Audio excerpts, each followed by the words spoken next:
హైదరాబాద్ నగర అభివృద్ధిలో భాగంగా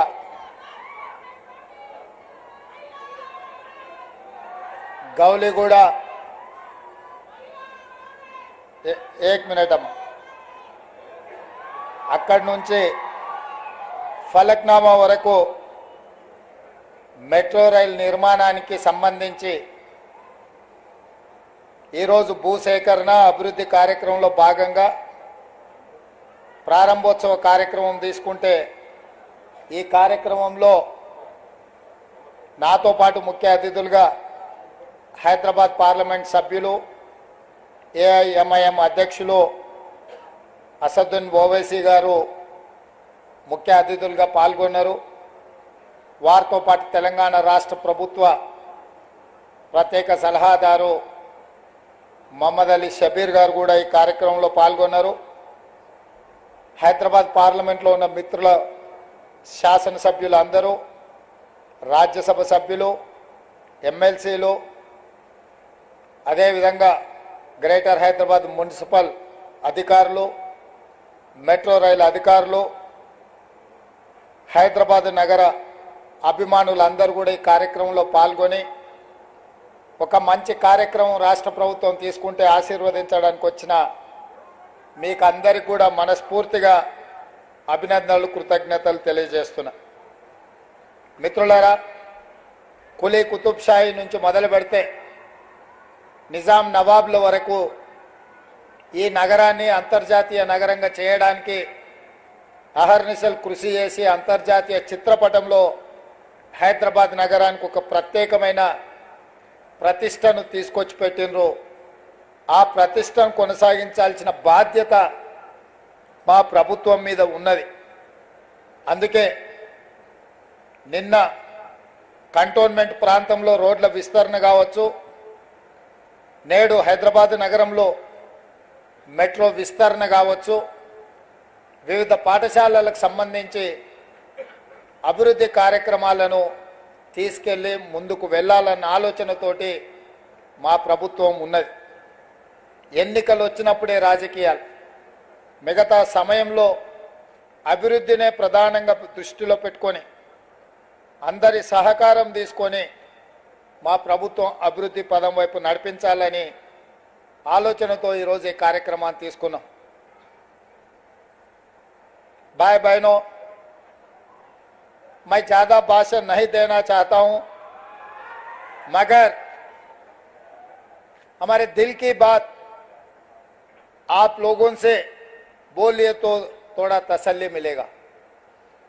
ये शहर, बहुत सारे लोग ऐसा बोल रहे कि ये ओल्ड सिटी, मैं नहीं मानता हूं.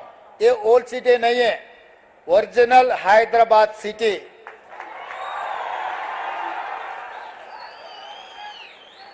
पूरी दुनिया में मशहूर है हैदराबाद शहर. हैदराबाद का मतलब ये ओरिजिनल हैदराबाद सिटी है. ये ओरिजिनल हैदराबाद सिटी को आगे ले जाने के लिए हम जितना कोशिश करना है उतना कोशिश कर रहे हैं. आप लोग सोचो, 2004 से लेकर 2014 तक ये शहर के लिए कृष्णा से, नागार्जुन सागर से पीने का पानी कांग्रेस पार्टी ने लाए, और गोदावरी के पानी हैदराबाद शहर यहाँ के जनता के लिए पीने का पानी कांग्रेस पार्टी ने लाए. हैदराबाद में जो मेट्रो रेल, जब शब्बीर अली साहब मंत्री थे, हैदराबाद शहर के इंचार्ज थे, इनका ही नेतृत्व में मेट्रो रेल के हम लोग कांग्रेस पार्टी ने बनाए. आज हैदराबाद शहर में जो भी outer ring road, international airport, IT companies, pharma companies जितने भी लाए, अभी हमारे असद साहब ने कहा यहां से कुछ कम 15,000 लोग हाईटेक सिटी जॉब के लिए जा रहे हैं. वो आईटी कंपनीज पूरा, जब कांग्रेस पार्टी 2004 से लेकर 2014 तक जो तरक्की किए, जो सरकार ने कोशिश किए, आज बच्चों को, पढ़े लिखे सो बच्चों को आज नौकरी मिल रही. तो इसीलिए ये ओरिजिनल हैदराबाद डेवलप करने के लिए जैसे ही हमारे सरकार बनते ही मैं ऑफिसरों को सबको बुला के क्या चल रहा है भाई हैदराबाद में, क्योंकि मैं कहीं से नहीं आया, मेरा गांव यहीं बगल में है कल्वकुर्ती। हम आना जाना चंद्रन गुट्टा से ही जाना है, आना है। संतोष नगर से ओएसी हॉस्पिटल के सामने से हम जाना है, हमारे गांव से शहर को आना है तो इधर से ही घुसना है। तो इसीलिए हर गली गली कोने कोने हमको पता है, हैदराबाद शहर में खासकर चार मीनार के अगल बगल में, चंद्रायन गुट्टा में, बहादुरपुरा में, गली गली में क्या है क्या नहीं है, चुड़ी बाजार कहाँ है, पत्थरगट्टी कहाँ है, हर चीज हमें पता है। कबूतर खाना कहाँ है, मदीना में बिरयानी भी कैसा रहता है, चाय पिए तो कैसा रहेगा, हर चीज हमें पता है। हैदराबाद शहर के जो आपके मेरा मित्रों हैं, उनके दिल का धड़कन क्या है हमें पता है। इसीलिए जो हाईटेक सिटी वहीं पर तरक्की चल रहा है, डेवलपमेंट चल रहा है, कुछ चर्चा हो रहा है। भाई हैदराबाद शहर में कोने कोने पे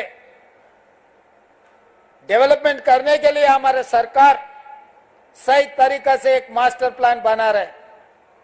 ये मास्टर प्लान वाइब्रेंट तेलंगाना 2050 और 25 साल आगे जो डेवलपमेंट का प्लानिंग बना रहे, मास्टर प्लान बनाने के लिए हम लोग कोशिश कर रहे। उसी में मैं लंदन विजिट किए थे, थेम रिवर को देखने के लिए गया। वहां पर गया, किसके साथ गए? मैं अकबरुद्दीन ओवैसी साहब को मैं लेकर गए,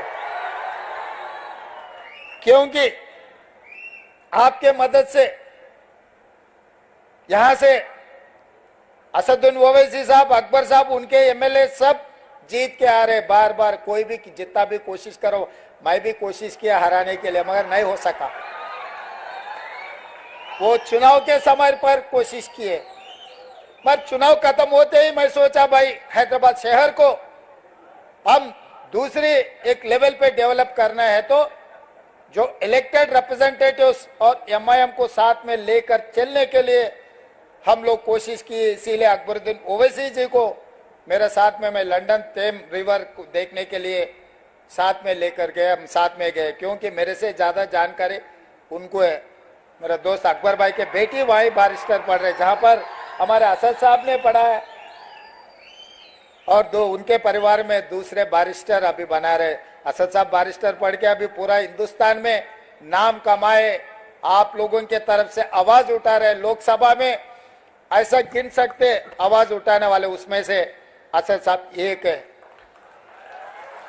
ये एमआईएम के लिए नहीं तो कुछ माइनॉरिटी के लिए नहीं, 140 करोड़ लोग जो हिंदुस्तान में, सबके तरफ से वो आवाज उठा रहे हैं पार्लियामेंट में।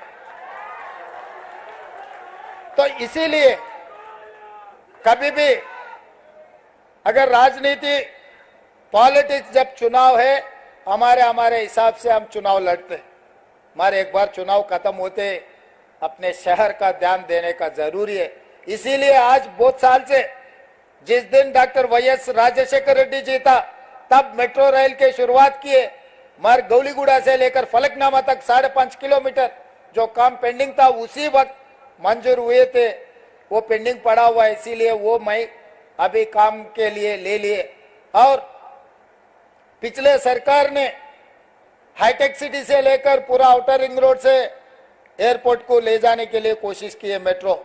मैं सोचा भाई जुबलीज बंजारा में से कोई भी हमारे परिवार के साथ कोई भी एयरपोर्ट जा रहे बोले तो ड्राइवर भी साथ में नहीं आते, गाड़ी में जाते, गाड़ी वहां छोड़ के फिर बाहर जा रहे, फिर अगले हफ्ते वापस आके फिर गाड़ी लेके वापस आ रहे। मगर जुबली बस स्टैंड से लेकर सिकंदराबाद रेलवे स्टेशन से लेकर Nampally railway station, Kacheguda railway station, Gowliguda, Falaknuma, यहां से कोई भी गल्फ कंट्री जा रहे और कहीं जा रहे बोले तो, एक जा रहा बोले तो उनका पूरा परिवार 20, 25, 40, 50 लोग उसको छोड़ने के लिए वहां पर जा रहे। ये लोग टैक्सी में नहीं तो बड़ा बड़ा गाड़ी में जाने वाले नहीं है। इन लोगों को जरूरत है मेट्रो रेल का, गरीब लोगों को जरूरत है एयरपोर्ट में जाने का। इसीलिए मैं उप्पल से लेके, नागौल से लेके एलबी नगर तक, एलबी नगर से लेके ओवैसी हॉस्पिटल, वहां से चंद्रायन गुट्टा से लेकर मइलार देवरपल्ली, P7 रोड से लेकर इंटरनेशनल एयरपोर्ट तक नया मेट्रो लाइन बना है। एलबी नगर से हयात नगर तक नया लाइन डाल रहे।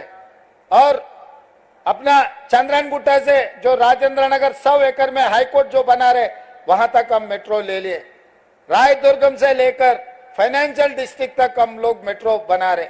मियापुर से लेके बीएचएल और रामचंद्रापुर तक मेट्रो एक्सटेंशन कर रहा है। इसका मतलब जहां जहां गरीब लोग हैं, नौजवान हैं जो नौकरी करने के लिए, इन लोगों के लिए हम लोग मेट्रो बना रहे, क्योंकि मेट्रो मिडिल क्लास के एक माध्यम है। ये उसमें जाने वाले जुबली बंजारा हिल्स में बड़े बड़े जो कार है, गाड़ियां हैं, वो लोग बहुत कम चढ़ते। इसीलिए हम लोग सोचकर पूरा नया मेट्रो का फेज 2 नया तरीका से बनाए। आजकल प्राइवेटाइज होने के बाद गौलीगुड़ा बस स्टैंड पहले कितना नाम थे, आजकल तो वो नाम खत्म हो गए। इसीलिए चंद्रनगुट्टा में जो मेट्रो जंक्शन चंद्रनगुट्टा में बना है, तो कोई भी हो एयरपोर्ट को जाने वाले, एयरपोर्ट से वापस आने वाले चंद्रनगुट्टा जंक्शन में उतर के यहाँ चंद्रनगुट्टे को हमेशा याद रहना, चंद्रनगुट्टा के नाम रहने के लिए हम बड़ा मेट्रो जंक्शन यहीं बना रहे। और असद साहब ने कहा रोड वाइडनिंग के लिए, मैं तुरंत हमारे ऑफिसरों को बुलाया। भाई असद साहब ने फोन किया, ओल्ड सिटी में हम रोड वाइडनिंग करना है, डेवलपमेंट ओल्ड सिटी नहीं है, वो ओरिजिनल हैदराबाद सिटी है, उसको हम पैसे देना। साहब ने पूछा 120 करोड़ रुपए। मैं बोला काम के लिए कितना होना, 200 दिए तो बहुत ठीक रहेगा, चलो 200 दे दो जी, वो तुरंत बना दिए। 3 दिन पहले मैं असद साहब को फोन किया था, ये फाउंडेशन स्टोन है साहब, ये अब जरूर हाजिर रहना क्योंकि एक अच्छा काम हम आगे ले जा रहे। मिरालम ब्रिज का बारे में जिगर निकाले, तुरंत मैं ऑफिसरों को बुला के बोले मिरालम ब्रिज का बना दो। 363 करोड़ का मंजूरी किए। महबूब नगर एमएलसी का कोड था इलेक्शन के, इलेक्शन कोड है बोले तो इलेक्शन कमीशन ऑफ इंडिया से भी हम लोग क्लियरेंस ले लिए।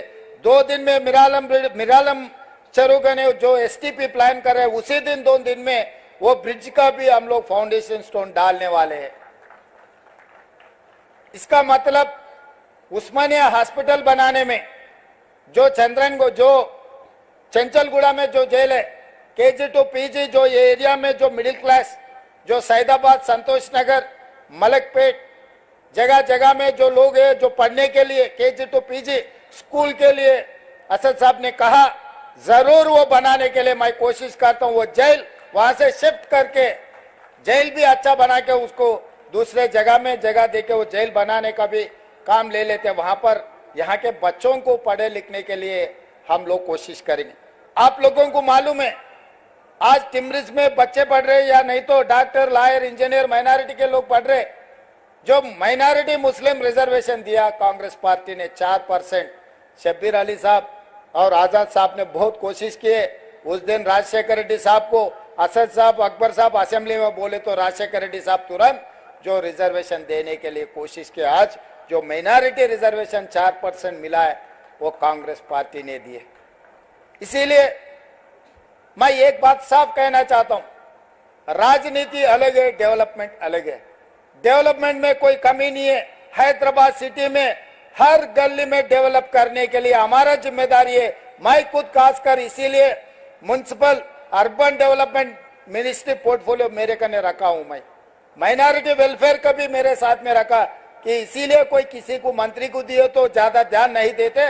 मुख्यमंत्री के हाथ में रहा तो माइनॉरिटी वेलफेयर के लिए सीधा सीधा हम पैसे दिलवा सकते, बच्चों को एजुकेशन और एम्प्लॉयमेंट के लिए हम कोशिश कर सकते। इसीलिए एडवाइजर, एक्सपीरियंस और लर्नर पर्सन शब्बीर अली साहब को मेरे साथ में लिए। भाई आप देखते रहो, मैं ऊपर से जो मंजूर करना है मैं करने के लिए मैं तैयार हूं। तो इसीलिए ये शहर, ये तेलंगाना अपना है। 94 से 2004 तक टीडीपी सत्ता में थे। 2004 से लेकर 2014 तक 10 साल कांग्रेस पार्टी सत्ता में थे। 2014 से लेकर 2023 तक 9.5 साल, कुछ कम 10 साल बीआरएस पार्टी सत्ता में थे। आज मैं यकीन से, जिम्मेदारी से कहना चाहता हूं, 2024 से 2034 तक 10 साल हम लोग सरकार चलाएंगे। जितना फंड्स हैदराबाद शहर को जरूरी है हर पैसे देने का, हर जगह में डेवलपमेंट करने का जिम्मेदारी कांग्रेस पार्टी लेंगे।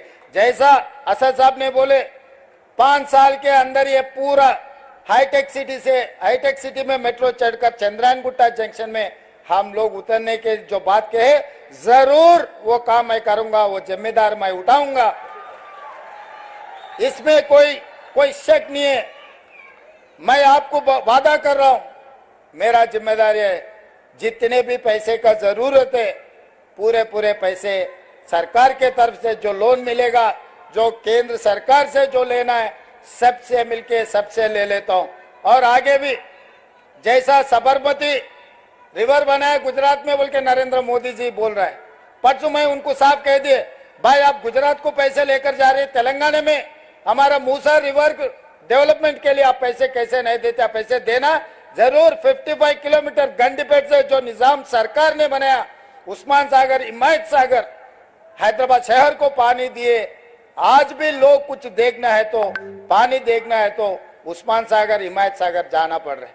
निजाम सरकार ने जो बनाया, निजाम सरकार ने बनाया, सो उस्मानिया हॉस्पिटल चल रहे, उस्मानिया यूनिवर्सिटी चल रहे, आलिया कॉलेज चल रहे, निजाम कॉलेज चल रहे, निजाम ऑर्थोपेडिक हॉस्पिटल, जजिकाना, नीलोफर हॉस्पिटल, सब सारे निजाम सरकार ने जो बनाया। आज भी लोगों को वही निजाम सरकार जो किया वही सेवा में हम इस्तेमाल कर रहे। इसीलिए आज भी ये हैदराबाद शहर में जो जितना भी डेवलपमेंट करना, खासकर मैं वादा कर रहा हूं गंडीपेट से लेकर 55 किलोमीटर जो मूसी रिवर डेवलपमेंट है, हमारे जिम्मेदारी है पूरा दुनिया में सबसे सुंदर Musi river development, Musi river front बना के हम दिखाएंगे। कोई भी दुनिया में अगर बाहर निकलना है देखने के लिए गए तो हैदराबाद शहर आना, मूसा रिवर फ्रंट देखना है। वो तरीका से हम लोग आगे तरक्की करेंगे और एमआईएम के पूरा उनके साथ मिलके जो हैदराबाद डेवलपमेंट में भाई के साथ में हम मिलके काम करेंगे। हमको जब भी जरूरी पड़े वो आश्वासन दिए। डेवलपमेंट के बारे में हमेशा एमपी साहब से, एमएलए साहब से हमारे चर्चा हो रहे, असेंबली में भी डिस्कशन हो रहे, कभी असेंबली में हम 19-20 कुछ चर्चा भी हो गए, वही वहीं खत्म। मुद्दों पे हम चर्चा करते, कोई पर्सनल दुश्मनी नहीं है, ऐसा कोई बात ऐसा होता ही नहीं जो लोग समझते हैं असेंबली में बोल लिए फिर बाहर अच्छा दोस्ती है। भाई डेवलपमेंट अलग है, राजनीति अलग है, अपोजिशन अलग है, पोजीशन अलग है। अपोजिशन पार्टी कुछ मुद्दे उठाए तो हमें भी जिम्मेदारी याद दिलाए तो हम आगे तरक्की करने के लिए अच्छा है। इसीलिए आज एक अच्छा माहौल बनाए हैदराबाद शहर में, जो मेट्रो के फाउंडेशन स्टोन डालने के लिए हमारे ऑफिसर्स और खासकर एमआईएम एमएलए सब साथ देकर ये अच्छा प्रोग्राम बनाए। आगे भी हम लोग और कुछ फाउंडेशन स्टोन डालना है, डेवलपमेंट करने के लिए हम लोग जो कोशिश कर रहे हैं, आपके साथ जरूरी है। सब मिलके हैदराबाद शहर को, जो ओरिजिनल हैदराबाद है, ये शहर को आगे ले जाने के लिए आपके मदद जरूरी है। हमारे तरफ से जितना मदद देना है, पैसे देना है, डेवलपमेंट करना है, हम वो जिम्मेदारी से काम करेंगे। मैं आप लोगों को इतना ही बोलते, मैं आपको शुक्रिया अदा करते हुए मेरा भाषण यहाँ खत्म कर रहा हूँ। धन्यवाद मित्रों।